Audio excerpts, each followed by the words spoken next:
Visakha steel plant కు కేంద్రం శుభవార్త చెప్పింది. స్టీల్ ప్లాంట్ కు 11,440 కోట్ల ఆర్థిక ప్యాకేజ్ ను కేంద్రం ప్రకటించింది.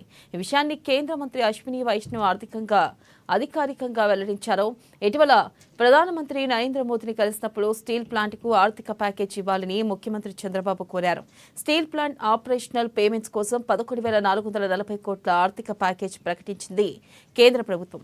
ఇక వైజాగ్ స్టీల్ ప్లాంట్ కు ఆర్థిక ప్యాకేజ్ ను ప్రకటించినందుకు గాను ప్రధాని మోదీకి కేంద్ర మంత్రి రామ్మోహన్ నాయుడు ధన్యవాదాలు తెలిపారు. అలాగే ముఖ్యమంత్రి చంద్రబాబు, ఉప ముఖ్యమంత్రి పవన్ కళ్యాణ్లు సైతం కేంద్రానికి థ్యాంక్స్ చెప్పారు. ఇక స్టీల్ ప్లాంట్ కోసం కేంద్రం నిధులు కేటాయించిన సందర్భంగా విశాఖ స్టీల్ ప్లాంట్ వద్ద టపాసులు కాల్చి సంబరాలు చేసుకున్నారు కార్మికులు, కూటమి నాయకులు, కార్యకర్తలు.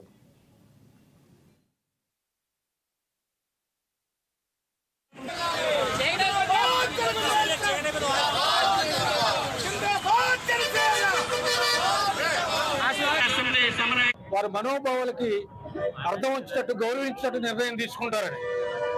స్టీల్ ప్లాంట్ ప్రైవేటీకరణ అనే దాంట్లో గత ప్రభుత్వం, రాష్ట్ర ప్రభుత్వం ఏదైతే జగన్మోహన్ రెడ్డి గారు ఉన్నారో సుమారు 7,000 ఎకరాలు మిగులు భూములు అమ్ముకోవటానికి ప్రయత్నం చేస్తూ తను సీఎంగా ఉంటూ కాపాడమైనటువంటి బాధ్యత నుంచి వైదొలిగి పక్కకు నెట్టారు. దాంట్లో భాగంగా ఇన్ని రోజులు పట్టింది. ఏదైతే కూటమి ప్రభుత్వం ఎన్నికల్లో కూటమి పార్టీలు హామీ ఇచ్చినట్లుగానే మమ్మల్ని గెలిపించండి, స్టీల్ ప్లాంట్ కాపాడుతాం, మాకు అధికారం ఇవ్వండి, స్టీల్ ప్లాంట్ ప్రైవేటీకరణ కాకుండా ప్రభుత్వ రంగంలో కొనసాగేటట్టు చేస్తామని చెప్పారు. దాంట్లో భాగంగా మొన్న అత్యంత మెజారిటీతో ఇక్కడ ఉండేటువంటి శాసనసభ్యులను శ్రీ పల్లా శ్రీనివాస్ గారిని, అలాగే ఎంపీ భర్త గారిని, చుట్టుపక్కల ఉన్నటువంటి ఎమ్మెల్యేలు కూడా పూర్తి స్థాయిలో మాకు అధికారం వచ్చింది.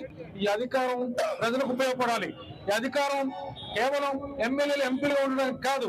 ఈ అధికారం ద్వారా స్టీల్ ప్లాంట్ పరిరక్షించాలి, ఆందోళన తాలూకు మనోభావాలకి దెబ్బతిరకుండా కాపాడుకోవాలని చెప్పి చేస్తూ ముఖ్యమంత్రి శ్రీ చంద్రబాబు నాయుడు గారు, ఉప ముఖ్యమంత్రి గారు శ్రీ పవన్ కళ్యాణ్ గారు, నరేంద్ర మోదీ గారు వద్ద వారిని మెప్పించి ఆర్థిక ప్యాకేజ్ తీసుకొచ్చారు.